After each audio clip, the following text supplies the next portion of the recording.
Astaghfirullah. Bismillahirrahmanirrahim.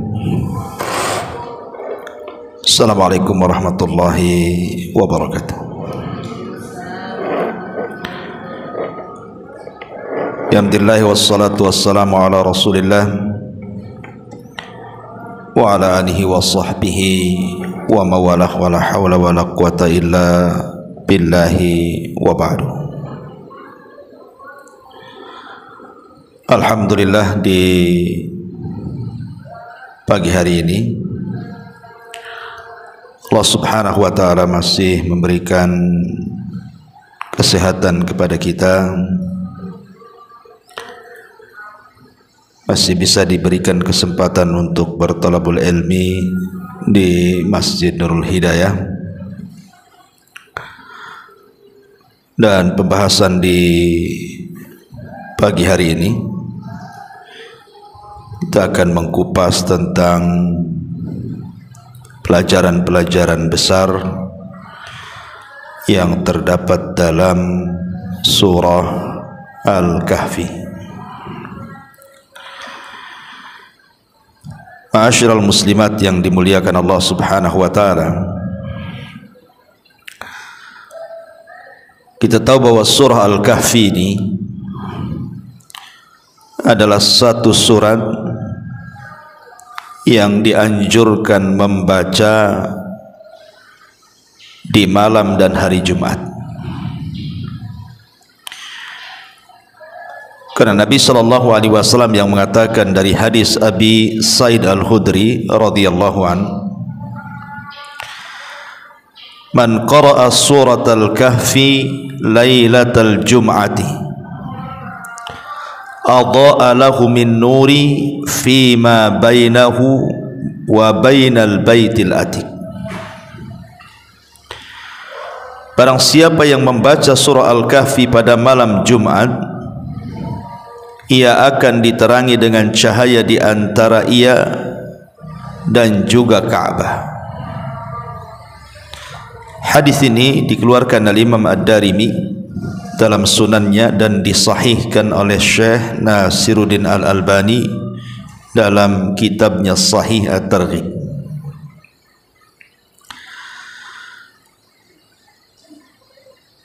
Kemudian juga disebutkan dalam riwayat yang lain, inna man qara'a surat Al-Kahfi yaumal jum'ati adha'a lahu min nuri ma bainal jum'ataini. Sesungguhnya barang siapa yang membaca surah Al-Kahfi di hari Jumat, ia akan diterangi dengan cahaya di antara dua Jumat. Hadis ini dikeluarkan oleh Imam Al-Hakim Al-Baihaqi, kemudian juga Al-Hafidh Ibn Hajar, dan beliau mengatakan hadithun hasan, sebagai hadis hasan. Dan juga fatwa dari para ulama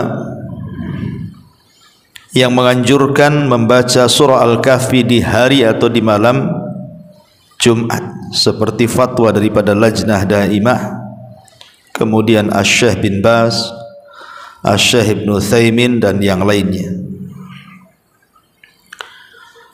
Lalu sebenarnya apa yang terkandung dalam surah Al-Kahfi ini? Kenapa begitu besar keutamaannya? Walaupun kita tidak menafikan ada sebagian ulama yang melemahkan tentang riwayat-riwayat keutamaan surah Al-Kahfi di hari Jumat, sehingga sebagian mereka tidak menganjurkan, mengkhususkan membaca surah Al-Kahfi karena riwayatnya lemah. Tetapi sebagian yang lain mengatakan riwayat tentang keutamaan membaca surah Al-Kahfi yang dikhususkan di hari dan malam Jumat itu sahih, sehingga sangat dianjurkan untuk dibaca khususnya di hari dan malam Jumat. Terlepas dari polemik itu, kita akan membahas beberapa poin penting dalam surah Al-Kahfi ini. Karena masalahnya, di antara alasan ulama kenapa surah Al-Kahfi ini dianjurkan untuk dibaca, karena salah satunya adalah untuk menangkal fitnah yang sangat besar yang disebut dengan fitnatud dajjal. Dan itu disebutkan dalam sebuah hadis yang dikeluarkan Al-Imam Muslim berdasarkan lisan Nabi SAW. Apabila seseorang berjumpa dengan Dajjal, apa kata Rasul? Falyaqra alaihi fawatiha suratil kahfi. Maka bacalah di hadapan Dajjal itu permulaan surah Al-Kahfi, dan dalam riwayat akhir daripada surah Al-Kahfi. Ma'asyiral muslimat yang dimuliakan Allah Subhanahu wa taala, di dalam surah Al-Kahfi ini terkandung 4 poin yang sangat-sangat penting sekali untuk dibahas, di mana 4 poin ini rangkuman daripada fitnah-fitnah Dajjal. 4 poin ini rangkuman daripada fitnah Dajjal. Makanya kenapa surah Al-Kahfi ini bisa menangkal fitnah-fitnah Dajjal. Sebagai gambaran, kita tahu bahwa Dajjal ini adalah makhluk yang Allah Subhanahu wa taala ciptakan untuk memfitnah manusia. Saking dahsyatnya fitnah Dajjal itu, sampai-sampai setiap muslim meminta perlindungan kepada Allah dalam setiap salatnya, khususnya sebelum salam dan setelah doa tasyahud. Di situ kita disunahkan untuk membaca Allahumma inni a'udzubika min fitnati jahannam wa min fitnatil mahya wal mamat wa min fitnati al-qabri wa min fitnati syarri masihi dajjal. Berlindung dari 4 perkara, salah satunya adalah fitnah Dajjal.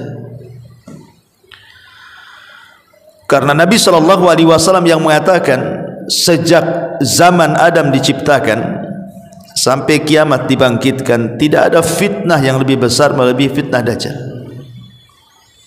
Tidak ada fitnah yang lebih besar melebihi fitnah Dajjal sejak Adam diciptakan sampai alam semesta dikiamatkan.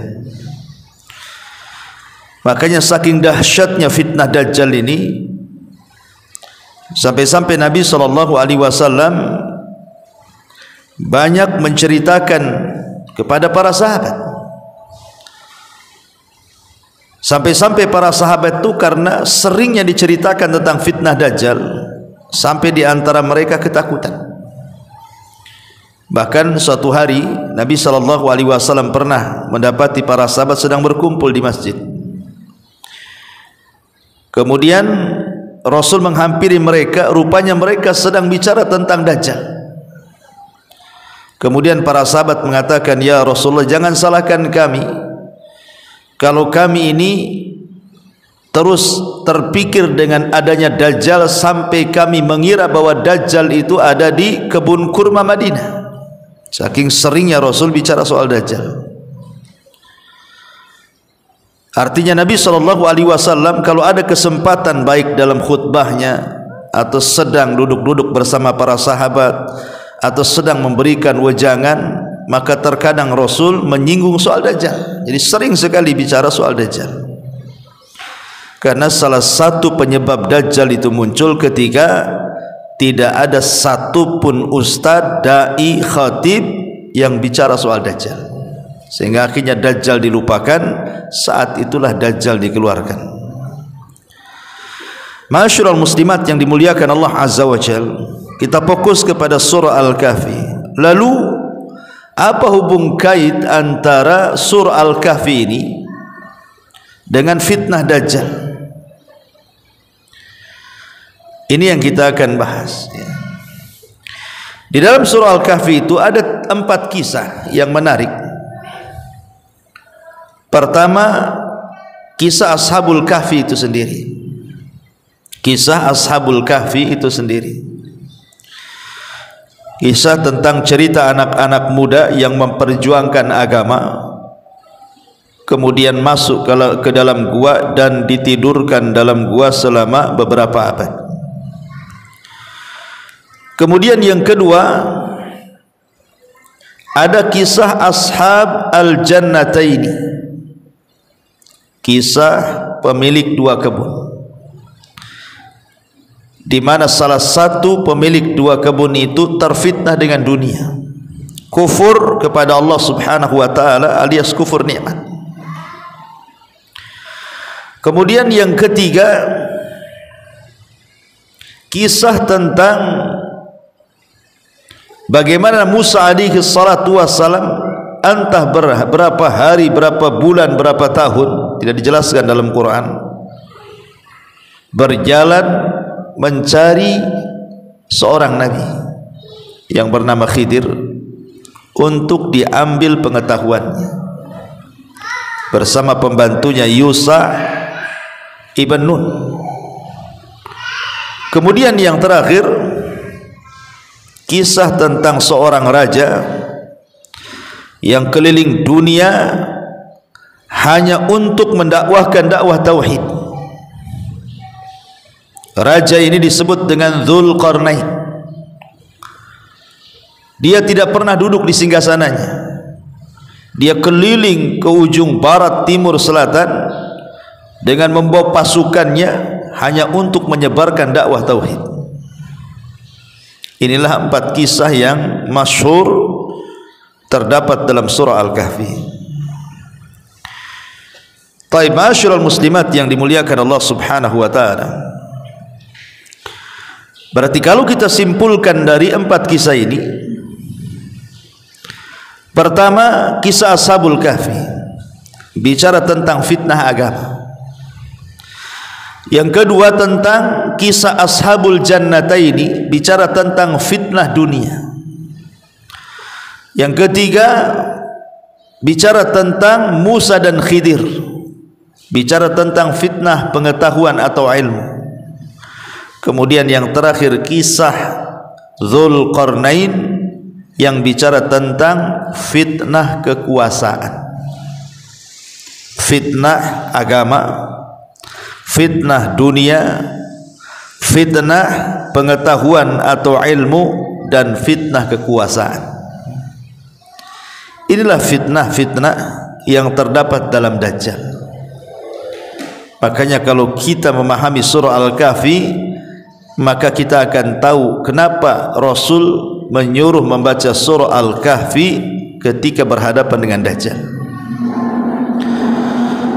Taib, kita akan masuk pada fitnah yang pertama, fitnah agama atau fitnah keyakinan. Bicara tentang kisah Ashabul Kahfi, tentu kisah ini sebenarnya sangat menarik sekali kalau kita mau kisahkan dari awal sampai akhir dengan rinci, tetapi tidak cukup waktunya. Kita akan berkisah sedikit saja daripada gambaran anak-anak muda di zaman dulu, artinya di zaman sebelum Nabi sallallahu alaihi wasallam. Ada yang mengatakan bahwa kisah Ashabul Kahfi ini kejadiannya antara setelah meninggalnya Isa dan sebelum lahirnya Nabi sallallahu alaihi wasallam, artinya tengah-tengah. Jadi zamannya itu antara zaman Nabi Isa dan zaman Nabi sallallahu alaihi wasallam, pertengahannya. Karena ketika itu pengikut Nabi Isa alaihi salam itu terbagi menjadi 3 kelompok. pengikut Isa menjadi 3 kelompok. Kelompok yang pertama, mereka adalah orang-orang yang berperang melawan orang-orang Yahudi dan mereka gugur sebagai syahid. Orang-orang yang mereka berperang melawan orang-orang Yahudi dan gugur sebagai syuhada. Mereka lah orang-orang yang istiqamah di zaman itu dengan syariat Isa, orang-orang Nasrani yang murni akidah mereka. Kemudian kelompok yang kedua, kelompok yang tidak bisa mempertahankan akidah Nasraninya, sehingga mereka akhirnya murtad dan mengikuti orang-orang Yahudi. Kemudian kelompok yang ketiga inilah yang kemudian mereka istiqamah, berusaha mempertahankan akidah Isa bin Maryam dengan berbagai macam fitnah yang mereka hadapi. Mereka bersembunyi dan mereka terus memperjuangkan syariat Isa dan istiqamah. Lah inilah yang kemudian akar cerita Ashabul Kahfi ini, kelompok yang ketiga. Ma'asyiral muslimat yang dimuliakan Allah Azza wa Jalla, ada 2 versi tentang kisah Ashabul Kahfi ini. Versi yang pertama, karena jumlah Ashabul Kahfi ini tidak banyak, Al-Quran menyebutnya paling sedikit jumlah mereka 3 orang, dan yang keempatnya seekor anjing. Atau jumlah mereka adalah 4 orang dan yang kelimanya seekor anjing.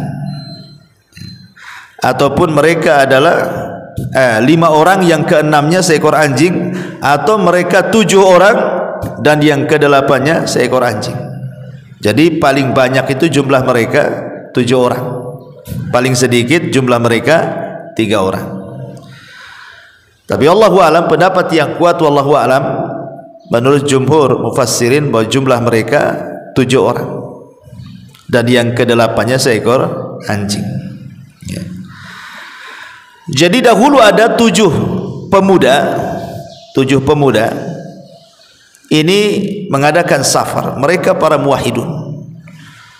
Mereka adalah orang-orang yang istiqamah dengan ajaran Isa bin Maryam. Karena ingat, di zaman itu agama yang paling hak adalah agama Nasrani, kan Islam belum ada. Tapi setelah Islam muncul, maka tidak bisa kita katakan Nasrani yang paling hak, justru Islam yang paling hak. Tapi di zaman itu memang Nasrani adalah agama yang paling hak, ajaran Isa itu, karena Rasul belum ada. Jadi 7 anak-anak muda ini sedang safar, akhirnya lewat di sebuah kerajaan. Jadi lewat di sebuah kerajaan, dan kerajaan itu digerbang, tidak bisa masuk ke kerajaan untuk melewati perjalanan mereka kecuali harus lewat gerbang. Masalahnya kerajaan itu, di gerbang itu disediakan berhala. Siapapun yang lewat dari gerbang itu dan masuk ke kerajaan tadi, maka dia tidak boleh lewat kecuali harus menyembah berhala. Tidak boleh lewat. Sebab kalau tidak menyembah berhala dan tetap lewat, dibunuh. Akhirnya 7 orang ini ketika dihadapkan untuk menyembah berhala tidak maulah, karena mereka adalah orang-orang yang berakidah. Mereka orang-orang yang istiqamah dengan ajaran Isa bin Maryam. Terpaksalah kemudian mereka pun menunggu di luar gerbang itu. Lah saat menunggu di luar gerbang, secara otomatis mereka perlu makan, perlu minum, dan begitu seterusnya. Kemudian mereka punya ide untuk membuat tempat pemandian. Ya, jadi mungkin kayak sekarang ini toilet umum lah gitu ya. Jadi dipisah, ini untuk ikhwan, ini untuk akhwat gitu ya. Akhirnya kemudian setelah mereka membuat seperti itu, banyaklah orang-orang yang lewat sebelum masuk kerajaan, entah mereka ingin mandi, ingin buang hajat gitu ya, maka mereka akan menggunakan jasa tempat pemandian yang dibuat oleh anak-anak muda ini. Ya, hanya dengan cara itu mereka cari uang kan gitu ya. Akhirnya kemudian lewatlah anak raja membawa wanita yang bukan istrinya, yang bukan mahramnya. Jadi ketika itu anak raja ini hendak masuk ke pemandian tersebut, maka oleh anak muda ini dilarang, kalau engkau ingin masuk silahkan, tapi yang si wanita sebelah sana, tidak boleh ikhtilat ya. Tapi kemudian karena dia anak raja, dia sesumbar dan mengatakan, kau tidak tahu siapa saya ini anak raja, biarkan saya dengan wanita ini masuk. Akhirnya kemudian karena anak-anak muda ini juga tidak bisa apa-apa, dia anak raja situ, akhirnya masuklah ke tempat pemandian itu dia dan wanita tersebut. Anak-anak muda ini geram, berdoa kepada Allah Subhanahu wa taala untuk ditimpakan sesuatu kepada anak raja itu. Akhirnya tiba-tiba Allah binasakan dia dan perempuan itu di tempat pemandian. Kabar ini sampai kepada raja, murka raja. Akhirnya kemudian disuruh menangkap anak-anak muda ini. Larilah anak-anak muda ini. Akhirnya sampailah mereka di sebuah gua. Sebelum sampai di sebuah gua, mereka ketemu dengan seorang penggembala kambing. Jumlah mereka 6. Kemudian penggembala kambing ini akhirnya beriman, mengikuti ajaran tuh 6 anak muda ini, akhirnya ikut beriman, jadi jumlahnya 7. Dan penggembala ini memiliki seekor anjing. Akhirnya kemudian oleh penggembala inilah ditunjukkan kepada gua tadi. Masuklah kemudian anak-anak muda ini dan penggembala tadi, dan anjingnya disuruh jaga di depan pintu gua. Akhirnya Allah tidurkan sampai 3 abad lebih. Ini satu versi tentang kisah Ashabul Kahfi. Versi yang kedua yang masyhur, dan ini yang masyhur kalau ini ya, yang banyak dikisahkan. Jadi Ashabul Kahfi itu bukan orang biasa. Mereka adalah anak-anak para pejabat. Mereka anak-anak orang kaya. Mungkin kalau di zaman sekarang ini anak-anaknya wali kota, anaknya gubernur, anaknya anggota DPRD, dan begitulah. Pokoknya bukan sembarang orang, anak-anak para pejabat, orang-orang kaya. Jadi suatu hari kerajaan ini membuat semacam pesta kerajaan, pesta raya yang biasa dilakukan oleh kerajaan sekian tahun sekali. Dan itu wajib setiap daerah mengirimkan para perwakilannya untuk hadir di pesta kerajaan itu. Nah, salah satu perwakilan itu adalah para pejabat dan juga anak-anaknya. Disuruh hadir ke pusat ya, meramaikan apa yang disebut dengan pesta raya kerajaan itu. Masalahnya pesta raya kerajaan itu ada sesembahan berhala. Jadi setiap yang datang itu harus menyembah berhala yang disembah oleh rajanya. Lah akhirnya kemudian anak-anak muda ini yang tidak ada koordinasi satu dengan yang lainnya itu, yang pikirannya masih fitrah mentauhidkan Allah, tidak mau. Tapi kan belum berkumpul karena tidak tahu mana satu yang beriman dari anak-anak raja itu. Nah, rupanya ada sebagian mereka tidak mau, akhirnya menyingkir dari pesta itu. Kemudian duduk. Kemudian datang lagi yang menyingkir, kemudian duduk di sebelahnya. Kemudian lain lagi menyingkir, duduk di sebelahnya. Ini tidak ada koordinasi anak muda ini, tidak kenal pun satu dengan yang lainnya. Akhirnya kemudian mereka mau tanya ini, takutnya intel, takutnya apa gitu, tapi memberanikan diri saling bertanya, kenapa tidak ikut pesta itu dan malah menyendiri di situ. Disitulah mulai angkat bicara satu dengan yang lainnya bahwa mereka tidak setuju dengan perayaan itu. Rupanya setelah berkumpul, jumlah mereka sampai 7 orang ya. Ada yang mengatakan 3 orang, ada yang mengatakan 5 orang, ada yang mengatakan 7 orang gitu ya. Tapi pendapat yang kuat wallahu alam 7 orang. Semuanya anak-anak pejabat. Lah rupanya ketika mereka sama sekali tidak mau menyembah berhala kerajaan itu, sampailah berita ini kepada intel raja bahwa anak-anak pejabat ada yang tidak mau menyembah berhala. Ditangkaplah 7 anak muda ini. ditangkap, ya. Akhirnya kemudian mereka diberikan kesempatan untuk berfikir beberapa hari. Kemudian mereka pun akhirnya setelah mengajukan beberapa hari untuk berfikir, 1, 2, 3 hari, mereka akan menyembah berhala atau tidak gitu ya, karena ada ancaman dari raja. Lah, kesempatan berfikir selama 1, 2, 3 hari itu digunakan untuk kabur. Mereka lari dari kerajaan, dan raja pun murka, disuruh mengejar anak-anak muda ini. Sampailah kemudian di sebuah gua. Di sebuah gua, akhirnya mereka masuk ke dalam gua tersebut. Kemudian Allah tidurkan 3 abad. Itu sekilas saja kisah Ashabul Kahfi dari 2 versi itu, ya.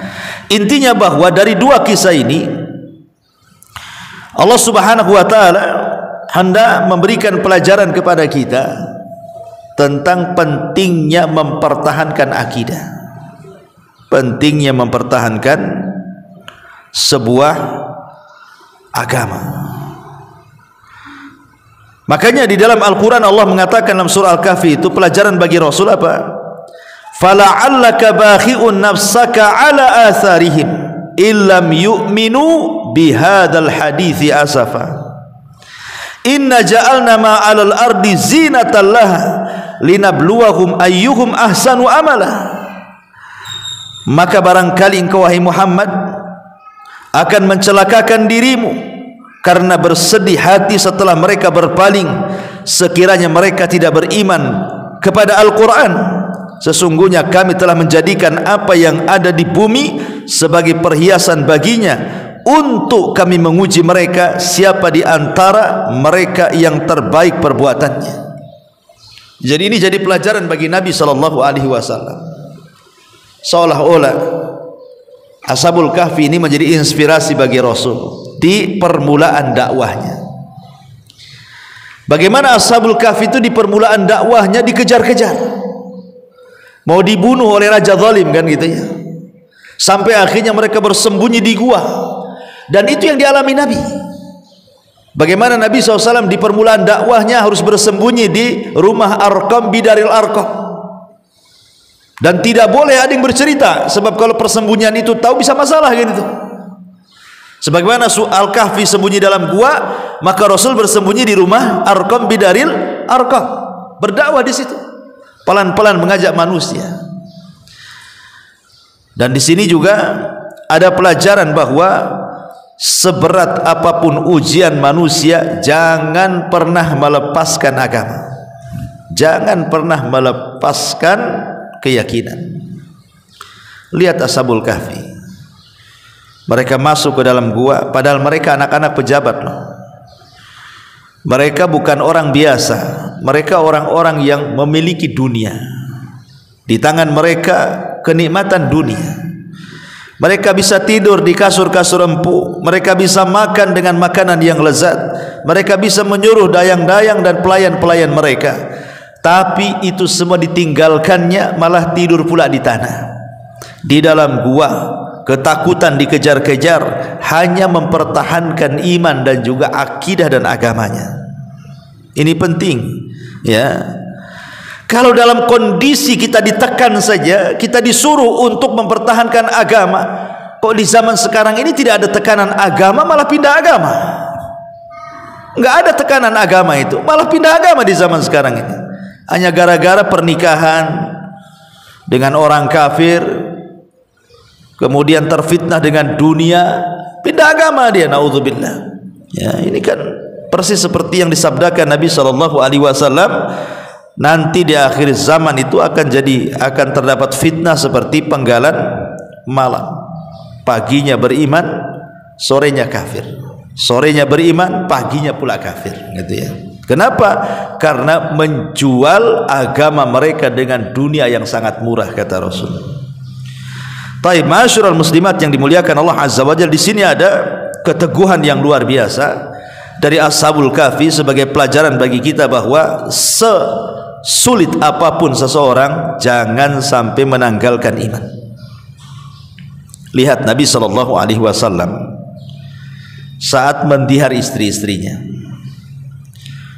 dia tidur di ruangan yang sampingnya itu adalah kandang kuda. Jadi ini kandang kuda, di sini ada ruangan gitu. Ketika itu Umar bin Khattab radhiyallahu anhu adalah orang yang marah kepada Hafsah, karena Hafsah putrinya. Jangan-jangan lantaran Hafsah Rasul marah kemudian mendiharnya. Dan Abu Bakar juga sama marah dengan Aisyah. Jangan-jangan Aisyah inilah yang membuat Rasul marah. Akhirnya Umar bin Khattab ingin berjumpa karena terjadi berita waktu itu Rasul menceraikan istri-istrinya. Maka Umar ingin memastikan apakah betul Nabi menceraikan istri-istrinya termasuk putrinya Hafsah. Jadi dicarinya Rasul, rupanya ada di ruangan yang sangat sederhana di samping kandang kuda. Di situ Rasul tidur. Ya. Jadi Umar bin Khattab radhiyallahu anhu izin masuk tapi tidak diberikan izin. Mungkin Umar ini takut kalau Rasul tidak suka mendengar soal pembicaraan soal istri-istrinya. Jadi Umar ini berteriak kepada orang di sekitarnya yang menjaga siapa yang boleh masuk, siapa yang tidak, bahwa aku tidak akan membicarakan soal rumah tangga Nabi. Ketika kemudian Rasul mendengar bahwa maksud Umar tidak akan membicarakan itu, baru Rasul mau. Artinya Rasul tidak mau membicarakan itu sebenarnya. Maka Umar pun dipersilahkan masuk. Disitulah Umar kaget. Dia melihat Nabi SAW tidur di atas pelepah kurma. Kemudian Umar terbayang bagaimana kekuasaan Kisra, kekuasaan Kaisar gitu ya.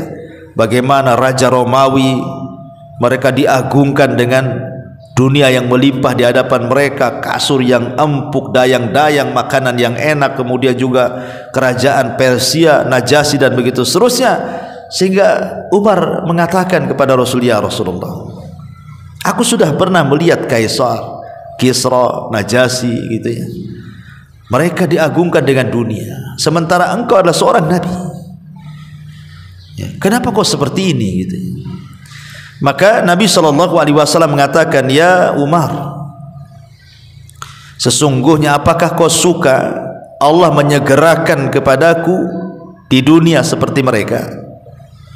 Sesungguhnya kemuliaan itu hanya ada pada Allah Subhanahu wa taala. Diingatkan Umar.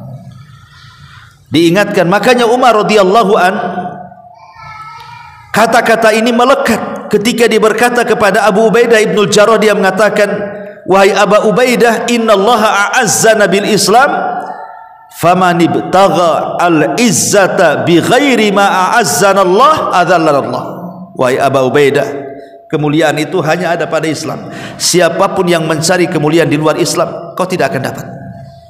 Ya, artinya di sini apa yang dinasihatkan Rasul kepada Umar, dinasihatkan pula Umar kepada Abu Ubaidah ibnul Jarrah. Tetapi Abu Ubaidah adalah orang yang tidak pernah berubah dengan dunia. Sampai Umar mengatakan, semua manusia terubahkan dengan dunia kecuali engkau wahai Abu Ubaidah. Dunia tidak pernah merubahmu.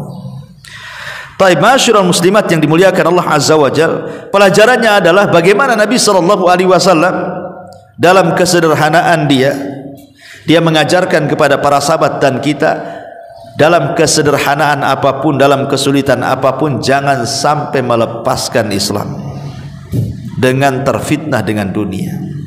Ini pelajaran yang besar dari surah Al-Kahfi dalam kisah Ashabul Kahfi di sini.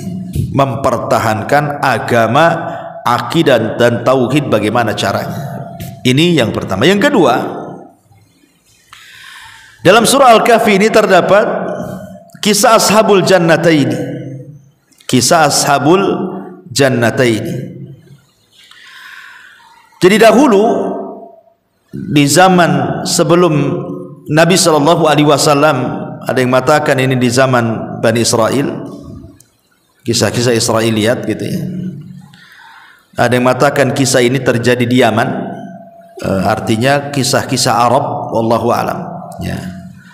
Tapi yang jelas bahwa tidak penting bagi kita mengetahui di mana kisah ini terjadi, bukan khususnya sebab tetapi umumnya lafaz, di mana Allah mengatakan, wadrib lahum mathalan rajulaini ja'alna li ahadihima jannataini min a'nabin wa hafafnahuma binakhlin wa ja'alna bainahuma zar'a. Kiltal jannataini atat ukulaha wa lam tadlim minhu syai'an wa fajjarna khilalahuma nahara wa kana lahu thamarun faqala li sahibihi wa huwa yuhawiruhu ana aktsaru minka malan wa azzu nafara. Dan berikanlah wahai Muhammad kepada mereka, maksudnya orang-orang kafir jahiliyah itu, sebuah perumpamaan dua orang laki-laki yang salah satunya kafir. Kami berikan dua buah kebun anggur dan kami kelilingi kedua kebun itu dengan pohon-pohon kurma, dan di antara keduanya kebun itu kami buatkan ladang. Kedua kebun itu menghasilkan buahnya dan tidak berkurang buahnya sedikit pun, dan di celah-celah kedua kebun itu kami alirkan sungai. Dan dia memiliki kekayaan besar, maka dia berkata kepada kawan yang beriman ketika dia berbicara dengan dia, hartaku lebih banyak daripada hartamu dan pengikutku lebih kuat dibandingkan pengikutmu. Dari kisahnya seperti ini. Ada dua orang yang bersyarikat. Dua orang ini baik, kawan dulunya, berserikat dalam sebuah usaha. Dan ingat bahwa kebanyakan orang yang berserikat itu biasanya ada masalah, ya kan Bu? Kalau ibu berserikat usaha, satu atau dua orang, awalnya saja baik itu, nanti di tengah jalan mesti ada yang mendolimi atau ada yang didolimi itu satu dengan yang lainnya itu. Makanya ada di antara manusia itu yang tidak mau berserikat dalam usaha, takut ada masalah. Karena Allah yang mengatakan wa inna katsiran minal khulata la yabghi ba'dukum ba'dha. Kebanyakan orang berserikat itu biasanya ada yang melakukan kezaliman. Memang begitu, orang yang berserikat itu pasti ada kezaliman di dalamnya. Kecuali orang-orang yang memang mengikuti syariat, itu pun sedikit. Ya, kebanyakan orang yang berserikat dalam usaha pasti ada yang dizalimi. Ya. Lah, sebagaimana dua orang ini berserikat dalam sebuah usaha, ada masalah. Kemudian keduanya berencana untuk pisah, mengambil saham masing-masing. Maka 50% diambil oleh salah satu dari keduanya, kemudian 50% diambil yang lainnya. Sudah, akhirnya pisah dari usaha, sama-sama memegang modal masing-masing 50%. Masalahnya yang satu beriman, yang satu kufur. Yang satu beriman ini ketika dibagi sahamnya, dia sedekahkan semuanya. Jadi hartanya itu disedekahkan semuanya lillahi ta'ala, karena Allah subhanahu wa ta'ala. Tapi yang kufur ini bakhil, hartanya tidak ada yang disedekahkan secuil pun.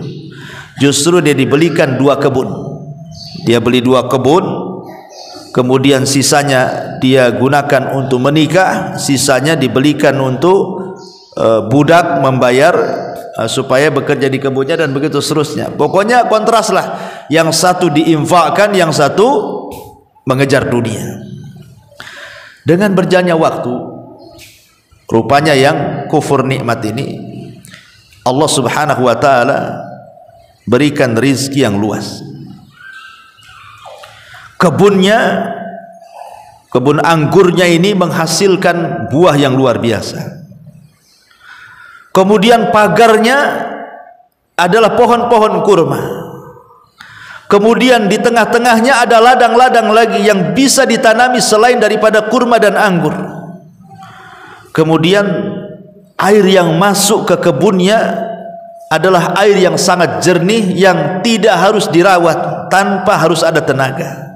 Dan Allah tidak pernah menghentikan buahnya, artinya tidak ada musimnya, buah terus. Ya, coba bayangkan tuh. Ya.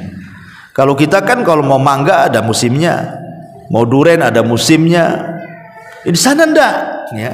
Jadi anggurnya tidak ada musimnya, bisa dipetik kapan saja. Kurmanya tidak ada musimnya, termasuk tanaman-tanaman lain tidak ada musimnya.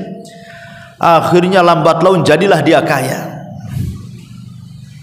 Dan ini pelajaran, kalau ada orang yang diberikan kekayaan seolah-olah usahanya itu tidak pernah gulung tikar, buka ini berhasil, buka itu berhasil, buka ini berhasil. Kan ada orang yang seperti itu tuh. Dia buka usaha apa saja berhasil. Ya, ingat bahwa ketika Allah Subhanahu wa taala bukakan rizki kepada manusia sementara dia kafir, atau mungkin dia tidak salat, atau mungkin dia fasik, tapi dalam usaha dia bagus, bukan berarti itu keberhasilan. Itu istidraj. Ya, sebagaimana orang ini kan, orang ini kafir, tapi Allah berikan kekayaan. Ini namanya istidraj. Sengaja Allah Subhanahu wa taala buka rizki seluas-luasnya, tapi ingat ada waktu Allah menghancurkannya. Jadi jangan tertipu. Itu hanya istidraj saja, bukan menunjukkan bahwa kalau Allah bentangkan kekayaan tanda Allah cinta kepadanya. Tidak, ya, karena kekayaan itu bukan barometer cinta dan tidaknya Allah kepada hamba. Karena namanya kaya itu berserikat antara mukmin dan kafir masalahnya. Qarun kaya, kemudian Sulaiman juga kaya, Abu Jahal kaya, Abu Bakar juga kaya. Artinya kekayaan itu berserikat mukmin kafir, sehingga bukan menunjukkan tanda sayang Allah kepada hamba dengan banyaknya kekayaan. Ya. Jadi orang ini diberikan luas luar biasa kekayaannya. Kebunnya semakin maju, kekayaannya semakin banyak, pengawalnya semakin banyak, dan begitu seterusnya. Jadi suatu hari kawannya yang beriman ini sudah ludes hartanya karena diinfakkan di jalan Allah. Dia hanya mengharap surga saja. Jadi dia sedang kesulitan ekonomi. Daripada dia kerja kepada orang, dia teringat kawannya yang dulu pernah berserikat dengan dia, yang sekarang jadi kaya. Boleh jadi kalau dia bekerja kepada mantan kawannya dulu yang berserikat, itu kan lebih mudah urusan-urusannya. Rupanya terbalik. Ketika dia datang melamar, tiba-tiba datang saja dia dibodoh-bodohkan. Lihat, bodoh kau ini, dulu kau banyak harta seperti aku, katanya. Kenapa kau infakkan? Kenapa kau tidak seperti aku, dibelikan kebun, dibelikan sampai kau kere sekarang? Nah, gitu bahasanya. Malah dibodoh-bodohkan kawannya ini. Ya. Sebab dia infak malah dibodoh-bodohkan. Tetapi yang kawan orang yang kufur ini, dengan zalimnya kepada dirinya, dia pun mengatakan, ma'adunnu antabida hadhihi abada. Aku kira kebun ini tidak akan binasa selamanya. Wa ma'adunnu sa'ata qa'imatan wa la in rudittu ila rabbi la ajidanna khairan minha munqalaba, katanya. Dan aku kira hari kiamat tidak akan tegak, dan kalaupun tegak pasti Allah akan memberikan yang terbaik di akhirat sebagaimana Allah telah memberikan yang terbaik di dunia. Dikiranya kalau di dunia Allah berikan yang terbaik, di akhirat sama gitu. Ya. Tidak demikian, karena sekali lagi siapa yang diberikan kekayaan secara istidraj, berarti itu kecelakaan bagi dia.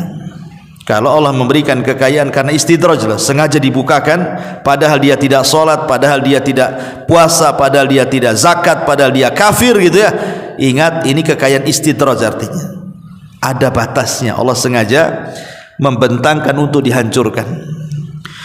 Akhirnya terjadilah hiwar, saling adu hujah gitu ya. Yang satu ngejek, yang satu ngingatin, yang satu ngejek, yang satu ngingatin, gitu saja sampai pada waktunya. Intinya dia tidak mau menerima sebenarnya, tapi dia ingin menunjukkan kesombongan kekayaannya dengan mengejek kawannya dan begitu seterusnya. Sampai sebelum orang ini pergi, dia mau tunjukkan kebunnya, ya. Karena dia mengatakan, saya lebih banyak hartanya daripada kamu, saya lebih banyak pengikutku daripada kamu. Ayo, kalau nggak percaya, lihat kebunku. Ketika masuk dalam kebunnya, yang kawan orang yang beriman ini mengingatkan, ya, walaula iddakhalta jannata qulta masyaallah la quwata illa billah. Cobalah sebelum kau masuk kebunmu itu, jangan lupa membaca masyaallah la quwata illa billah. Seolah-olah apa, orang ini mengatakan, orang yang beriman ini, bahwa kebun ini milik Allah, bukan milik kamu. Maka katakan Masya Allah. Kalau bukan karena kehendak Allah, kamu tidak akan kaya, gitu ya. Katakan Masya Allah. La quwata illa billah. Engkau ini tidak ada daya dan kekuatan, semua milik Allah kok, kan itu. Rupanya dia tidak mau mengucapkan kalimat itu. Apa yang terjadi? Akhirnya Allah binasakan kebunnya, anggurnya jatuh ke parap-parapnya, sehingga tidak tersisa satu tanaman pun, kecuali Allah binasakan. Dari sini kita tahu bahwa kisah ini menunjukkan bagaimana orang-orang ini terfitnah dengan kekayaan. Ya, orang ini kan terfitnah dengan kekayaan seolah-olah dunia itu segala-gala baginya. Tidak. Lah Dajjal itu datang di akhir zaman dengan membawa fitnah dunia. Kalau Dajjal mengatakan kepada langit hujan, hujan itu langit itu. Kalau Dajjal mengatakan kepada bumi tumbuh, tumbuh bumi itu. Kalau Dajjal mengatakan kepada bumi, keluar pembendaharaan kamu, keluar semuanya, emasnya, peraknya, jamrudnya, macam-macam dari perut bumi itu. Apapun yang dikehendaki Dajjal dari kenikmatan dunia, Allah berikan kekuatan kepada Dajjal untuk fitnah.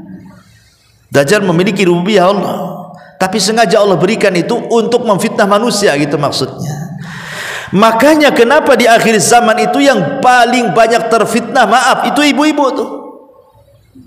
Yang paling banyak terfitnah itu ibu-ibu. Saking takutnya bapak-bapak sama istrinya, sama anak perempuannya, sama bibinya, sampai dirantai. Dirantai di rumahnya, dipasung bahasa kitanya, jangan sampai dia keluar berjumpa dengan Dajjal. Sebab kalau seandainya ibu-ibu ini berjumpa dengan Dajjal, minta sesuatu, kemudian Dajjal penuhi permintaannya, maka ibu akan kelepek-kelepeklah di depan Dajjal. Minta apa bu? Minta tas. Langsung dikasih tuh. Ambil tuh di mall tuh. Minta apa lagi? Minta emas. Ada di depannya. Pakai semua. Kuningkan badanmu. Ya. Mau apa? Sama suami saja nggak dikasih, sama Dajjal dikasih. Bagus ikut Dajjal kan begitu logikanya. Minta sama suami, tak dikasih. Minta sama Dajjal, dikasih pula kan gitu ya. Makanya banyak ikut Dajjal. Ya. Ini menunjukkan bahwa Dajjal itu membawa fitnah dunia. Makanya dalam surah Al-Kahfi juga diterangkan tentang kisah orang-orang yang terfitnah dengan dunia. Ini yang kedua. Yang ketiga, ya, dalam surah Al-Kahfi ini juga ada kisah tentang Musa dan Khidir. Ini fitnah ilmu, fitnah pengetahuan. Dahulu di zaman Nabi Musa ini suatu ketika pernah berceramah di hadapan Bani Israel. Kemudian setelah berceramah, adalah Bani Israel ini tiba-tiba nyeletuk di hadapan Nabi Musa dan mengatakan, "Ya Musa, adakah orang yang lebih alim daripada kamu?" Kata Nabi Musa, "Tidak ada." Ucapan Musa ini benar. Memang di zaman itu belum ada orang yang mengungguli Nabi Musa. Siapa yang bisa mengungguli Nabi Musa dari segi pengetahuan?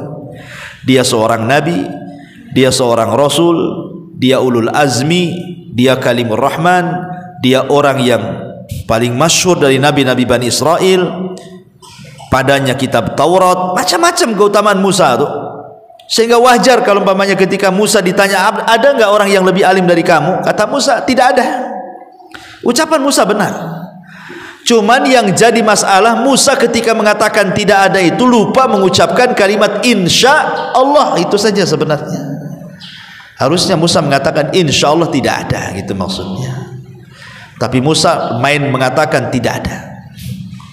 Makanya atabahullah, Allah hukum Musa karena menasabkan kepada dirinya. Harusnya dinasabkan kepada Allah. Insya Allah tidak ada, harusnya kan begitu. Dan dari sini menunjukkan pentingnya ucapan insya Allah. Karena nanti di akhir zaman Ya'juj wa Ma'juj itu kan dikurung tuh di benteng Dzulqarnain, tidak bisa keluar. Tetapi ketika pimpinan Ya'juj dan Ma'juj itu ketika menggali lubang, diilhamkan mengucapkan insya Allah, besoknya jebol tuh dinding tuh. Karena kan setiap hari Ya'juj dan Ma'juj itu kan melubangi. Kalau sudah lubang tinggal sedikit lagi gitu mau tembus, kemudian datang malam hari, kata pimpinannya, pulanglah kita, istirahat, besok kita lanjut. Ketika besok dilanjut, rupanya lubang itu sudah kembali semula, nggak ada bekas lubangnya lagi, digali lagi. Kemudian kata pimpinan, besoklah kita gali lagi. Rupanya besoknya datang sudah nggak ada lubangnya, kembali ke semula gitu. Tapi nanti di akhir zaman tuh pimpinan Ya'juj dan Ma'juj itu akan mengatakan, nahfiru ghadan insyaallah. Sudah, ini sudah malam. insya Allah besok kita akan gali lagi. Ketika pimpinannya diilhamkan mengucapkan insya Allah, mereka datang, lubang itu tidak kembali semula, masih ada. Makanya mereka meneruskan. Dan pimpinannya mengatakan insya Allah besok kerja lagi. Mereka datang lagi, rupanya lubang ini tidak kembali semula, tetap lubangnya seperti itu. Digali lagi, terus akhirnya jebol dan mereka berhasil keluar. Lihat bagaimana dahsyatnya kaul insya Allah di sini. Sampai orang kafir sekelas Yajuj dan Majuj saja bisa keluar gara-gara ucapan insya Allah, gitu maksudnya. Makanya ketika Musa lupa mengucapkan insya Allah, akhirnya kemudian Nabi Musa alaihi salatu wassalam pun dihukum oleh Allah, dan Allah katakan ada orang yang lebih alim daripada kamu. Kemudian Allah mengatakan seorang laki-laki yang bernama Khidir, dia punya pengetahuan yang engkau tidak punya. Dia punya pengetahuan yang engkau tidak punya. Sebenarnya secara tingkatan-tingkatan derajat, Musa itu jauh lebih mulia dibandingkan Khidir. Karena Khidir ini diperselisihkan kenabiannya. Apakah dia nabi? Apakah dia wali? Ada yang mengatakan dia nabi, ada yang mengatakan dia wali. Paling tinggi derajatnya nabi saja, tidak sampai ke derajat rasul. Tapi Musa ini kan bukan hanya nabi, rasul, ulul azmi, kalimur rahman, punya kitab Taurat gitu ya.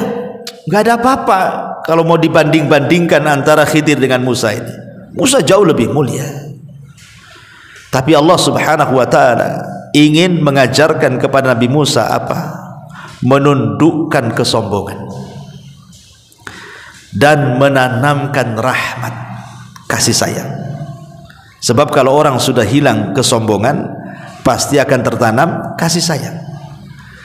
Tapi ketika orang itu tertanam kesombongan, maka yang terjadi adalah kerasnya hati sehingga dicabut rahmat pada dirinya. Jadi pelajaran terbesar sebenarnya pada kisah Nabi Musa dan Khidir itu adalah dua perkara ini. Berusaha untuk tidak sombong, berusaha untuk menanamkan rahmat kasih sayang. Dari mana kita tahu? Karena Allah subhanahu wa ta'ala memerintahkan Musa yang jauh lebih mulia belajar kepada yang di bawahnya. Artinya kan melepaskan kesombongan di situ ya. Yang kedua, menanamkan rahmat. Karena pelajaran yang diterima Nabi Musa dari Khidir itu semua cerita rahmat, kasih sayang. Contoh, pelajaran yang pertama, Nabi Musa diajarkan apa? Melubangi kapal. Nabi Musa dengan Khidir naik kapal nih. Pemilik kapal ini orang miskin ya. Kemudian ketika sampai di tepian, tiba-tiba Khidir melubangi pula, merusak kapalnya orang miskin, dirusak kapalnya. Musa heran lah, ini yang sudah punya kapal orang miskin dirusak pula kan gitu kan. Tapi sebenarnya Khidir ini ingin mengajarkan kepada Musa kasih sayang kepada orang miskin ini. Sebab apa? Sebab kalau kapal itu tidak rusak, tidak dilubangi oleh Khidir, maka kapal itu akan diambil penguasa zalim. Jadi kalau nampak nih ada kapal bagus nih, prajurit lewat, oh kapal bagus nih punya siapa? Ambil. Nah, diambil, akan diambil. Tapi ketika melihat oh kapalnya rusak, apa itu kapal rusak, biarkan saja. Nah, jadi sebenarnya Khidir itu merusak kapal karena kasihan dengan orang miskin itu. Sebab kalau tidak dirusak diambil gitu ya. Maka dirusak sama Khidir supaya jangan diambil. Nanti kalau memang orang fakir itu mau memakai, tinggal diperbaiki saja. Ini kan menanamkan kasih sayang namanya kan, kepada orang miskin. Kemudian kisah yang kedua, pelajarannya adalah ketika Nabi Musa alaihi salam nampak ada anak kecil, Nabi Khidir nampak ada anak kecil, tiba-tiba diambil, disembelih, dibunuh. Ya Musa otomatis ini marahlah kan gitu kan. Kok bunuh orang, kok sembarang main bunuh-bunuh gitu ya. Tapi Khidir ingin menanamkan kasih sayang di balik pembunuhan anak kecil itu. Karena Khidir seorang nabi, diberitahu oleh wahyu bahwa anak ini kalau besar nanti durhaka sama orang tuanya, kasihan sama orang tuanya, daripada menyiksa orang tuanya, kubunuh saja. Tentu ini juga sebagai dalil bahwa Nabi Khidir itu bukan wali tapi nabi. Kenapa? Karena Khidir tahu sebagai mukjizatnya anak kecil yang dibunuhnya ini kalau sudah besar akan jadi durhaka. Tidak mungkin Khidir tahu kecuali karena wahyu. Berarti dia seorang nabi. Itu bagi yang berpendapat Khidir nabi gitu ya. Berarti di sini pun ada pelajaran kasih sayang. Khidir membunuh anak kecil supaya kalau sudah besar tidak menyusahkan orang tuanya. Kemudian yang ketiga, ketika Khidir dan Musa masuk ke sebuah daerah ingin dijamu gitu ya, rupanya satu desa itu bakhil, tidak ada yang mau ngasih jamuan kepada Musa dan Khidir. Maka Khidir mengajak Musa, ayo kita keluar cari kampung lain. Sebelum keluar dari kampung itu, rupanya di perbatasan kampung itu ada rumah mau roboh. Kata Khidir kepada Musa, tunggu dulu, kita perbaiki rumah ini. Kata Musa, Khidir, daripada kita ini memperbaiki rumah roboh entah siapa pemiliknya, bagus kita ya cari yang jelas-jelas gitu ya, memperbaiki rumah yang roboh, ada pemiliknya, dapat upah, kita bisa makan. Kita kan lagi lapar nih cari makan, kok memperbaiki rumah yang roboh yang gak jelas penghuninya, kita dapat apa di sini katanya kan. Kata Khidir, ini rumah punya 2 anak yatim. Di balik rumah ini ada harta karun. Dulu orang tua anak yatim ini orang soleh. Kita harus jaga anak yatim itu. Sebab kalau seandainya orang-orang desa tahu bahwa rumah ini ada harta karun setelah roboh, maka kita tidak menjaga harta anak yatim. Akhirnya diperbaiki itu sama Khidir dan Musa. Lihat bagaimana Khidir menanamkan kepada Musa sifat rahmat kasih sayang kepada anak yatim. Ya, yang pertama orang miskin, yang kedua kepada orang tua, yang ketiga kepada anak yatim. Lah jadi pelajaran yang diambil oleh Nabi Musa kepada Khidir itu apa? Pertama, menundukkan kesombongan di mana Musa suruh belajar kepada orang yang di bawahnya. Yang kedua, pelajaran-pelajaran Khidir kepada Musa semua bicara soal apa? Soal kasih sayang. Ya, itu pelajaran besarnya yang bisa kita petik dari kisah Khidir dan Musa. Dan lebih daripada itu, Khidir mengajarkan kepada Musa tentang luasnya rahmat Allah, luasnya pengetahuan Allah. Ketika Khidir berada di perahu bersama Nabi Musa, nampaklah ada burung terbang nukik gitu ya. Kemudian burung ini mengambil seteguk air lautan kemudian terbang lagi. Kemudian Khidir mengatakan kepada Musa, wahai Musa, ilmumu kalau dikumpulkan dengan ilmuku kalau digabungkan, ilmumu kalau dikumpulkan dengan ilmuku yang digabungkan, itu tidaklah kecuali hanya sebatas tegukan burung itu. Itulah banyaknya ilmu kita berdua, seperti air yang diteguk burung itu katanya. Adapun pengetahuan Allah itulah seluas samudra ini katanya. Nah ini juga ada pelajaran bahwa jangan pernah sombong dengan ilmu yang sedikit, karena ilmu Allah itu luas. Khidir ini seolah-olah mengingatkan, kan Musa ini kan waktu berceramah dikatakan kan sama Bani Israel, wahai Musa, ada nggak orang yang lebih alim? Kata Musa, nggak ada katanya. Di sini Khidir mengingatkan, Musa, ilmumu dengan ilmuku ini dibandingkan ilmu Allah, itu hanya seperti seteguk air yang dimakan atau diminum burung kemudian pergi. Lah samudra ini ilmu Allah gitu, jangan sombong gitu maksudnya. Kita ini siapa gitu dibandingkan ilmu Allah. Lah ini juga Nabi Musa diajarkan bahwa tidak boleh orang itu takabur, ya, sombong tidak boleh. Ma'asyiral muslimat yang dimuliakan Allah Azza wa Jalla, Dajjal itu salah satu fitnahnya adalah sombong, kesombongan. Karena dia seolah-olah memiliki pengetahuan yang tidak dimiliki manusia. Dia diberikan rububiyah Allah Subhanahu wa taala yang tidak diberikan kepada manusia dengan pengetahuannya Dajjal itu. Makanya kemudian Dajjal itu sanggup menyuruh langit untuk hujan-hujan, menyuruh langit untuk kering-kering, menyuruh bumi untuk tumbuh-tumbuh, menyuruh bumi untuk kering ya kering. Pokoknya luar biasa Dajjal itu. Sampai-sampai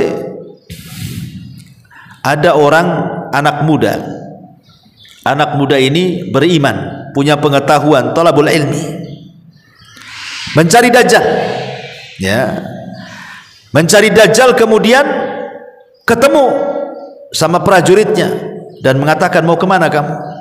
Saya mau berjumpa dengan Dajjal. Oh tidak bisa, engkau tidak mungkin berjumpa dengan Tuhan kami, kata pengikutnya itu. Tetapi kemudian Dajjal mengetahui bahwa ada anak muda yang beriman yang ingin berjumpa. Kata Dajjal, biarkan dia berjumpa denganku, katanya. Kemudian anak muda yang beriman ini berilmu mengatakan, engkau adalah Dajjal, engkau adalah pendusta, engkau bukan Tuhan. Jadi di hadapan pengikutnya tuh, kata Dajjal, kalau kutunjukkan sesuatu kepadamu, mau kau beriman bahwa aku Tuhan? Akhirnya anak muda, bahkan tidak, justru kalau engkau tunjukkan sesuatu makin yakin kau ini pendusta, katanya. Akhirnya anak muda ini dipegang, kemudian digergaji jadi dua. Kepalanya ini digergaji jadi dua belah, darah memuncrat kemana-mana, digergaji. Kemudian Dajjal lewat di kedua belah tubuhnya itu, di tengah-tengah tubuhnya Dajjal lewat tuh. Kemudian setelah lewat, orang ini kan terbelah menjadi dua, Dajjal lewat di tengah-tengahnya. Tiba-tiba Dajjal mengatakan kepada dua tubuh yang terbelah itu, menyatulah dan hiduplah. Akhirnya tubuhnya menyatu, hidup lagi.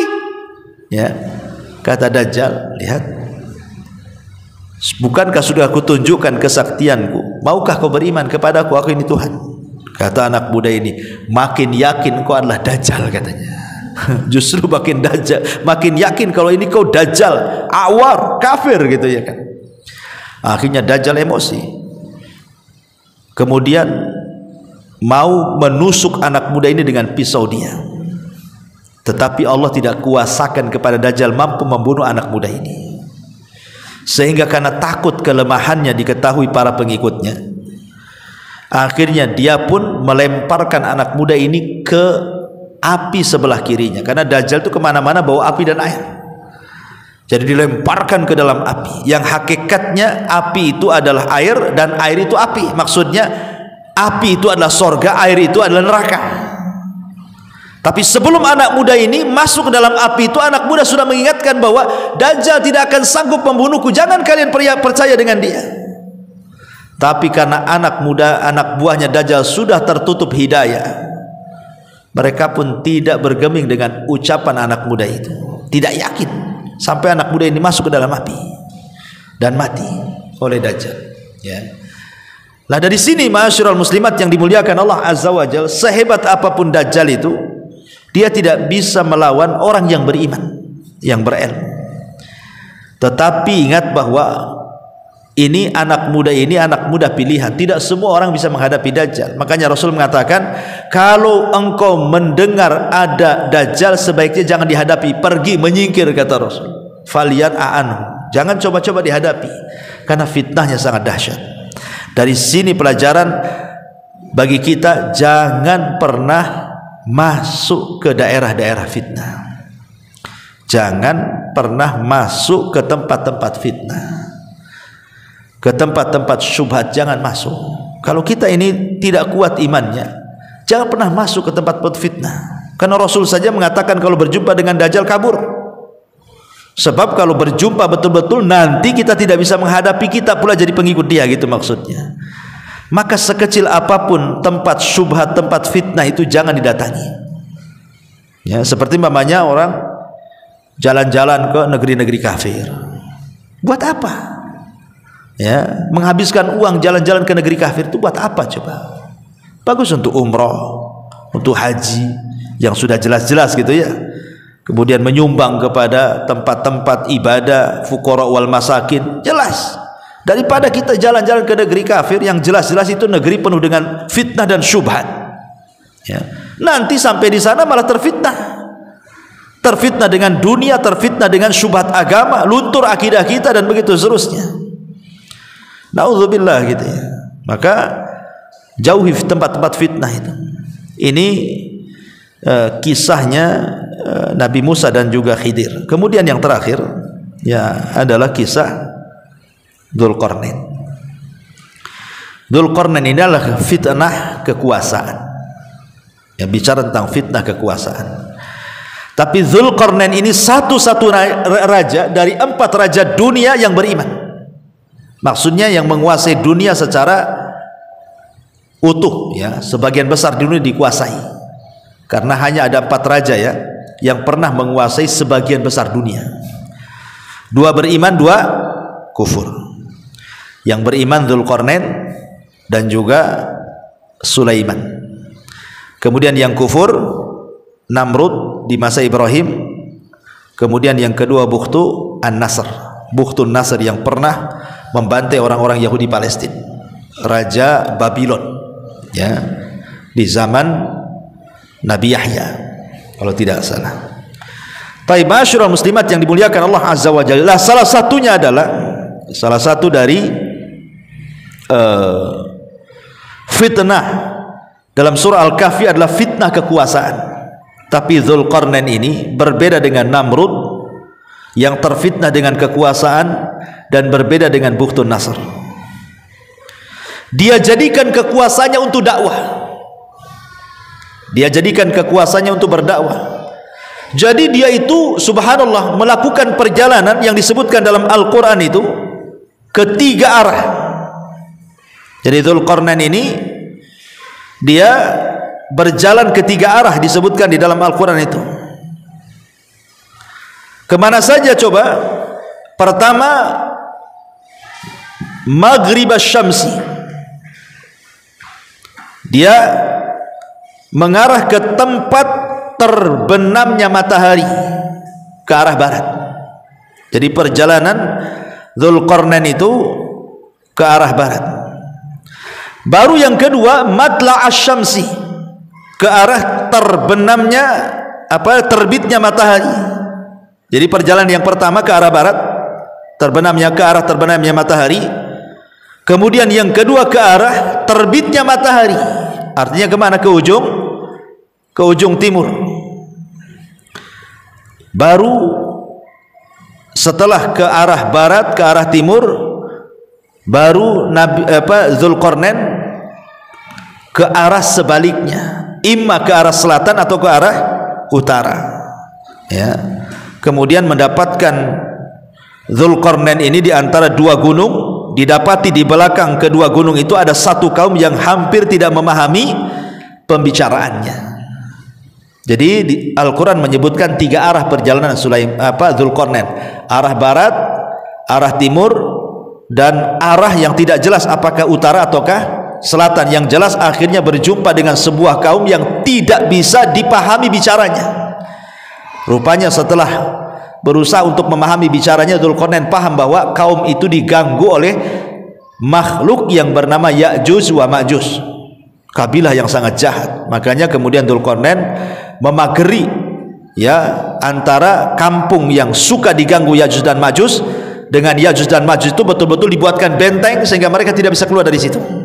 Dan benteng itu tidak bisa dijebol sampai kiamat dibangkitkan, karena jebolnya benteng itu berkaitan dengan tanda-tanda kiamat besar ya. Apabila benteng itu jebol, berarti keluarlah Ya'juj wa Ma'juj. Kapan itu? Saat Isa bin Maryam sudah berhasil membunuh Dajjal, baru keluar fitnah Ya'juj dan Ma'juj gitu ya. Tapi pelajarannya adalah di sini, Dzulqarnain ini dia kemana-mana berdakwah, dan dia orang yang suka memperbaiki wilayah-wilayah dan daerah-daerah kalau mau beriman. Jadi Dzulqarnain cuma 2, mau beriman atau mati. Kalau mau beriman, ku perbaiki daerah kalian, tapi kalau tidak beriman, ku bantai semua kalian. Cuma 2 saja, mati atau beriman. Itu ya. Makanya berhasil Dzulqarnain itu kemana-mana keliling dunia berdakwah, sehingga mengislamkan banyak manusia. Ada yang mengatakan, kata Syekh Utsaimin rahimahullah ta'ala, bahwa Dzulqarnain itu seorang raja yang masuk Islam karena dakwahnya Ibrahim. Jadi dia kalau melihat kurun zaman di zaman Dzulqarnain itu, maksudnya saat kurunnya sezaman dengan Nabi Ibrahim. Dzulqarnain itu sezaman dengan Nabi Ibrahim, karena yang mengislamkan Dzulqarnain adalah Ibrahim. Yang mengajarkan tauhid kepada Dzulqarnain adalah Ibrahim. Bahkan pernah suatu ketika tawaf bersama ya Ibrahim dengan Dzulqarnain. Dari situlah kemudian Dzulqarnain mengemban tugas yang sangat besar, dakwah tauhid yang diajarkan Ibrahim kepadanya, dan dia jadikan kekuasaannya sebagai alat dakwah keliling dunia Ya. Lah sebagaimana Dzulqarnain ini keliling dunia berdakwah tauhid, Dajjal ini sebaliknya. Dalam waktu 40 hari 40 malam, yang satu harinya sama dengan setahun, hari keduanya sama dengan sebulan, hari ketiganya sama dengan sepekan, kemudian hari-hari berikutnya sama dengan hari biasa. Selama 40 hari 40 malam, Dajjal itu keliling dunia, tidak ada satu bumi satu jengkal pun kecuali diinjak Dajjal. Disitulah Dajjal mencari pengikut sebanyak-banyaknya dan berhasil, ya, sehingga pengikutnya luar biasa gitu ya Dajjal itu, karena memfitnah yang luar biasa. Kecuali orang-orang yang dirahmati Allah saja yang tidak jadi pengikut Dajjal, itu pun sedikit. Sampai Isa pun dan Imam Mahdi dan pasukannya sampai bersembunyi di Bukit Tur sampai turunnya Isa bin Maryam, baru berhasil membunuh Dajjal, ya.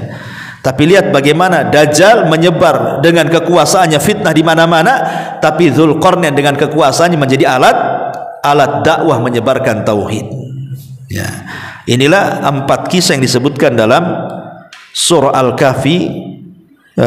Empat-empatnya bicara dan menangkal tentang fitnah Dajjal, fitnah agama, karena Dajjal itu tujuannya hanyalah memfitnah agama manusia. Orang suruh kufur, suruh ikut dia.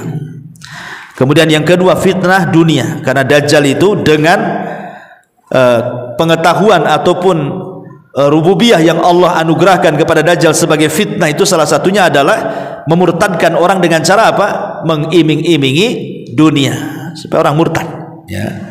Kemudian yang ketiga, fitnah pengetahuan. Yang bisa melawan Dajjal itu ilmu, sebagaimana kisah anak muda tadi yang mau dibunuh Dajjal itu, ya, kemudian tidak bisa, akhirnya dilempar ke neraka, itu karena punya pengetahuan. Kemudian yang terakhir, fitnah kekuasaan. Bagaimana Dzulqarnain sebaliknya daripada Dajjal. Kalau Dajjal dengan kekuasaannya menjadikan manusia murtad, tapi Dzulqarnain dengan kekuasaannya bisa menjadikan manusia beriman. Wallahu alam. Ini diantara kandungan isi daripada surah Al-Kahfi. Taib, sampai di sini kita buat tanya jawab, silahkan.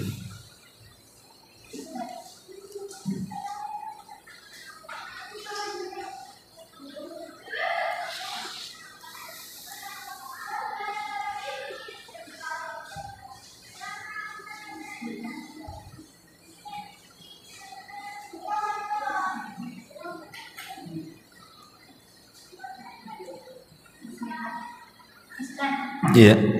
Kalau orang itu kan itu belajar, hari itu kan orang itu belajar dengan perempuan.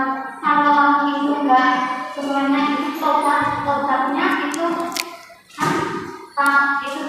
itu seketika atau bagaimana? Kalau ada yang itu belajar, dia langsung mati atau bagaimana? Kan ada yang surga dan neraka, yang ikut api kan katanya itu terbakar atau bagaimana?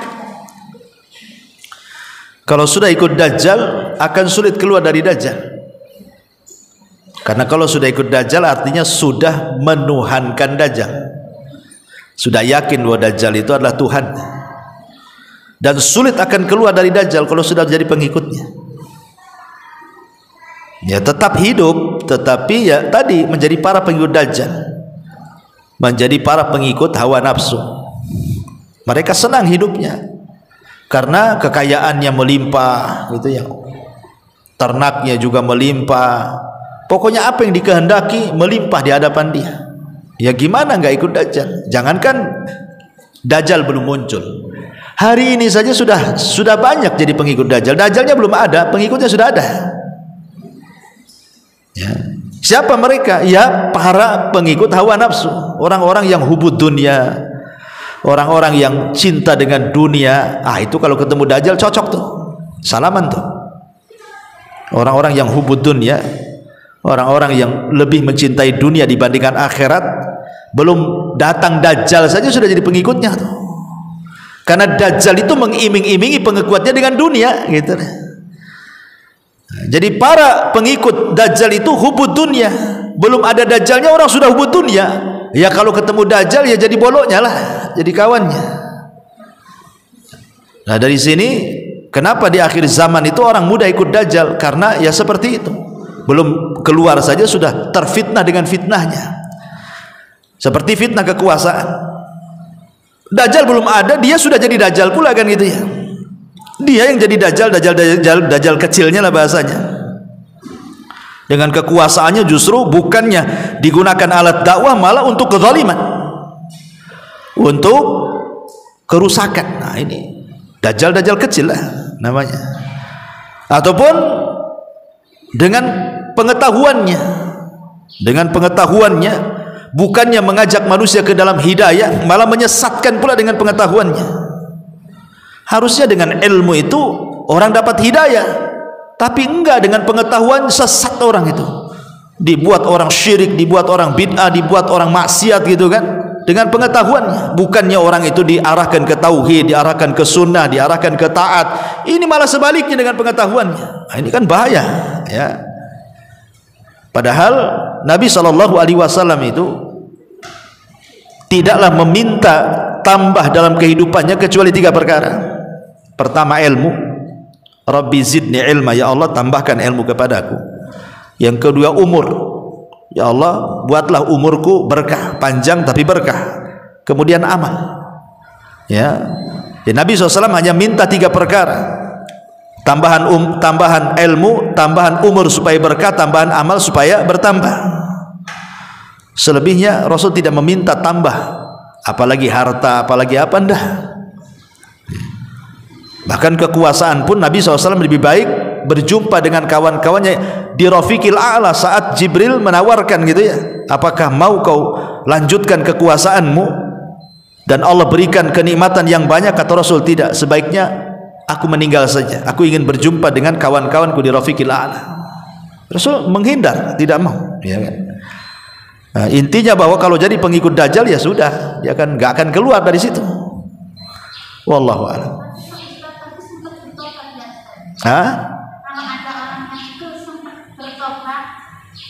Nggak sempat bertobat? Nggak ada riwayatnya. Nggak ada riwayatnya orang yang ketemu Dajjal habis itu tobat, kecuali kalau Dajjalnya sudah mati. Kalau Dajjalnya sudah mati, kemudian mereka menjadi tawanan Isa bin Maryam dan Al-Mahdi, mereka kan dipaksa untuk beriman kalau tidak mati. Disitulah banyak yang tobat, yang masuk Islam sebelum kematian Isa ya. Wallahu a'lam. Iya.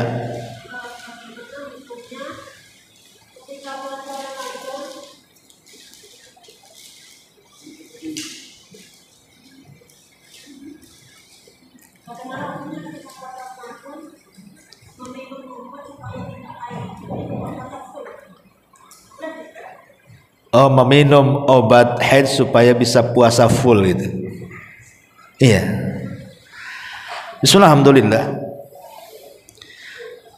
Sebaiknya ulama mengatakan sebaiknya tidak dilakukan. Meminum obat haid supaya puasanya full. Yang saya baca dalam fikih-fikih itu sebaiknya tidak dilakukan, karena haid itu kan memang sudah difitrahkan bagi setiap wanita pasti keluar darah haid.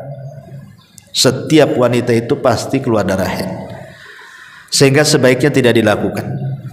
Ya, ikutlah fitrah yang Allah fitrahkan kepada wanita tadi. Kalau waktunya haid ya haid, tidak puasa. Ya, nanti diqadha di lain hari kan gitu. Tapi kalau ibu puasa umpamanya dari pagi sampai maghrib, jam 3 keluar pula darah, maka jangan diteruskan puasanya, batalkan. Tapi ibu dapat pahala. Ya, puasa dari puasa sampai darah haid keluar itu dapat pahala. Cuma jangan diteruskan, karena kalau diteruskan haram hukumnya. Wanita haid tidak boleh puasa. Ya.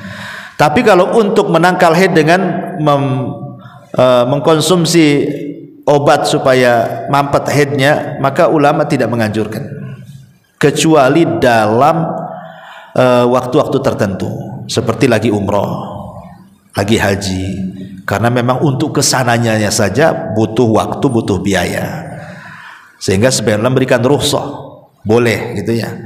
Tapi kalau puasa kan nggak kemana-mana, di rumah ya, nggak kemana-mana, dan bisa diqadha setelah selesai Ramadan kan, bisa diqadha kan, apa masalahnya kan itu ya. Jadi tidak ada hal-hal yang darurat bagi yang berpuasa itu untuk menelan pil gitu. maka sebaiknya tidak usahlah, ikut saja sesuai dengan fitrah manusia. Ya datangnya haid ya nggak puasa, selesai lah, itu lebih baik gitu ya. Wallahu a'lam.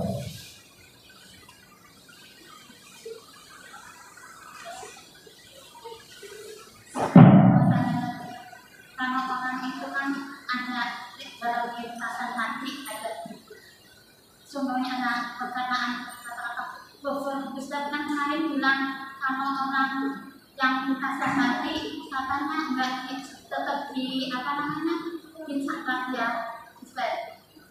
Kalau kita ngomong kasar hati, orang terlintas dalam hati katanya kesatan. Iya. Kalau kata-kata kufur seperti kan bin salabin itu yang bin salabin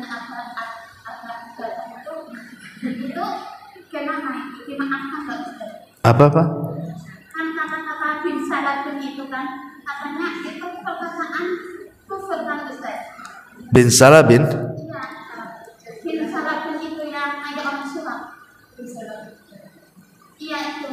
Yang mana itu? Nggak tahu. Itu katanya itu katanya itu untuk penyembahan itu sama orang Nasrani orang Buddha yang itu loh kata-kata bin salabin. Seperti usulan mengatakan bin salabin abrakadabra gitu Ustaz. Kenapa? Dalam hati ada semacam kayak lintasan kayak gitu itu Apakah ucapan bin salabin abrakadabra itu kalimat kufur? Dalam hati? iya katanya bisa kalau lintasan dalam hati Ustaz. Allahu alam, saya nggak tahu. Tapi bin salabin itu apa sih artinya? Bin itu apa? Bin itu salabin itu apa? Itu kan bahasa apa sebenarnya bin salabin itu? Ibrani Ustaz. Katanya Ibrani. Nggak tahu saya. Ya kalau dalam kalimat bin salabin itu adalah dia isinya memanggil-manggil dewa, ya kan? Memanggil-manggil dewa, kalau itu bahasa Ibrani umpamanya, memanggil dewa-dewa tertentu, ya tidak boleh. Bisa saja mengandung kesyirikan. Kalau dalam bahasa itu bin salabin itu, bin itu mungkin nama dewa anu, salabin itu nama dewa anu, atau kakak beradik dewa gitu ya, bin adiknya, salabin kakaknya, kan nggak tahu juga, ya kan? Yang ada abragadabrag ini nggak tahu juga nih itu bahasa apa kan. Allahu alam. Yang jelas panggilan-panggilan seperti itu lihat maknanya saja. Kalau maknanya memanggil-manggil jin, memanggil-manggil dewa, memanggil-manggil berhala, ya bisa tergandung kesyirikan. Tidak boleh, ya. Karena walaupun dalam hati sekalipun kan itu, dalam hati sekalipun, kalau hal-hal yang kesyirikan itu kan masuk ke waswas setan itu namanya. Maka jangan diikuti. Karena terkadang ada orang itu diwaswasi setan ketika seseorang ditanya siapa yang menciptakan ini, Allah menciptakan itu, Allah menciptakan ini, Allah menciptakan, sampai akhirnya waswas dalam hatinya, lu Allah siapa yang menciptakan Allah? Nanti sampai ke tingkat seperti itu. Ya, setan itu seperti itu. Atau orang yang lagi puasa, kadang-kadang setan ini datang untuk mengganggu niat.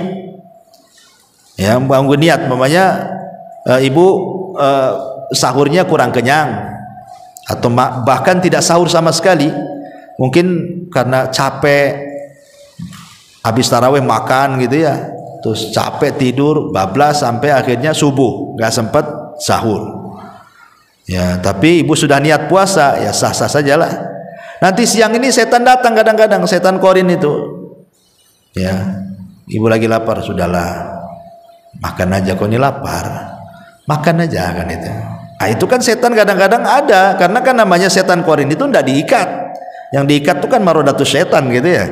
Kalau korin dalam dada kita ini tidak diikat, dia ngasih was-was juga gitu. Udah kalau nggak kuat, minum aja, minum saja, kan nggak ada apa, nggak ada orang katanya. Ambil di kulkas tuh banyak hidup. Kan kadang-kadang dia ngasih was-was tuh. Ya kalau setelah kena was-was, iyalah, memang saya nggak kuat kayaknya, saya boleh nggak puasa nih nampaknya nih. Saya batalin aja lah. Akhirnya ngelangkah dia ke kulkas. Sampai di kulkas ingat deh, astagfirullah, ini nggak ini setan nih. Balik lagi kan. Ini kan jadi masalah nih. Ini namanya taradud niat. Ini aja jadi khilaf para ulama, ada yang mengatakan puasanya batal, ada yang mengatakan tidak. Itu hati-hati kan. Makanya harus masalah niat itu penting sekali. Kalau berazam puasa, ya. Jangan kemudian dimain-mainkan niat itu. Wallahu a'lam. Taib, sudah? Satu lagi boleh. Tentang hukum mengkodok bagi wanita hamil atau menyusui. Kita sampaikan bahwa ada dua pendapat, pertama mengkodok dengan fidyah, kedua mengkodok. Nah, yang pendapat rumah itu kalau nggak salah dia membayar fidyah aja. Di mana? Yang rumahnya itu yang membayar fidyah aja pendapatnya rumah. Iya. Maksudnya gini, wanita yang menyusui dan yang hamil itu kan ada 3 kondisi. Kondisi yang pertama, dia buka karena takut kepada dirinya, bukan takut kepada janinnya. Maka ini dikiaskan dengan orang sakit, cukup qadha, tidak fidyah. Yang kedua, takut sama dua-duanya, takut sama dirinya, takut juga sama janinnya. Takut sama dirinya, takut pula sama bayi yang disusuinya. Maka ini pun dikiaskan kepada orang sakit, karena asalnya takut kepada dirinya, bukan takut kepada bayinya sebenarnya. Makanya cukup qadha saja, tidak ada fidyah. Yang jadi masalah yang ketiga, dirinya tidak ada masalah, ibu tidak ada masalah. Cuman kalau saya puasa nanti air susunya kurang, jadi masalah sama bayinya. Kalau saya tidak puasa nanti masalah asupan janinnya. Kalau saya sih nggak ada masalah. Nah, berarti dia membatalkan bukan karena dirinya, tapi karena orang lain, karena janin. Nah, ini yang jadi polemik. Ada yang mengatakan dalam mazhab Syafi'i dia harus membayar 2, qadha dan fidyah. Qadha bagi dirinya karena dia membatalkan, fidyah karena orang lain. Ya, dan yang membayar fidyah ya bapaknya lah, bukan ibu kan. Ya. Dan itu berdasarkan fatwa Ibnu Umar dan Ibnu Abbas. Nah, tetapi dalam mazhab yang lain, dalam mazhab Ahmad, Hambali dan yang lainnya, wallahu alam, kalau tidak salah, dia cukup qadha, tidak ada fidyah. Tidak ada fidyah. Dan ini fatwa Syekh Utsaimin mengatakan tidak ada fidyah. Wanita hamil menyusui, mau takut sama bayinya, mau takut sama dirinya, mau takut dua-duanya, semua qadha, tidak ada fidyah. Itu fatwa Syekh Utsaimin. Ya, tapi kalau fatwa Syekh Ibrahim Ar-Ruhaili yang saya dengar di YouTube, dia mengatakan harus 2, qadha kepada dirinya, fidyah karena janinnya atau karena bayinya. Wallahu alam. Ini khilaf ulama lah kan itu. Nah.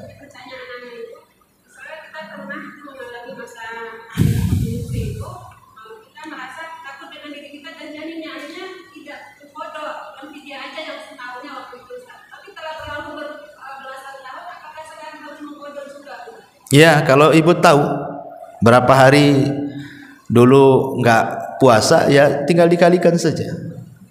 Yuridullahu bikumul yusra wa la yuridu bikumul usra. Allah mudah kok.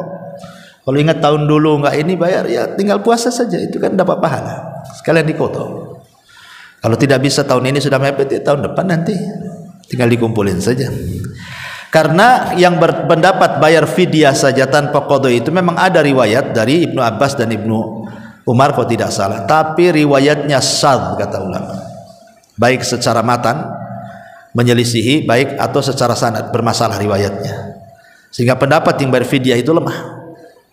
Nah, berarti pendapat yang kuat cuma 2, ima qadha saja atau qadha dengan fidyah. Itu saja pendapat yang kuat. Adapun yang pendapat fidyah saja, pendapat sangat lemah karena riwayatnya semua lemah. Wallahu a'lam. Cukup sampai di sini. Subhanallah bihamdika, asyhadu an la ilaha illa anta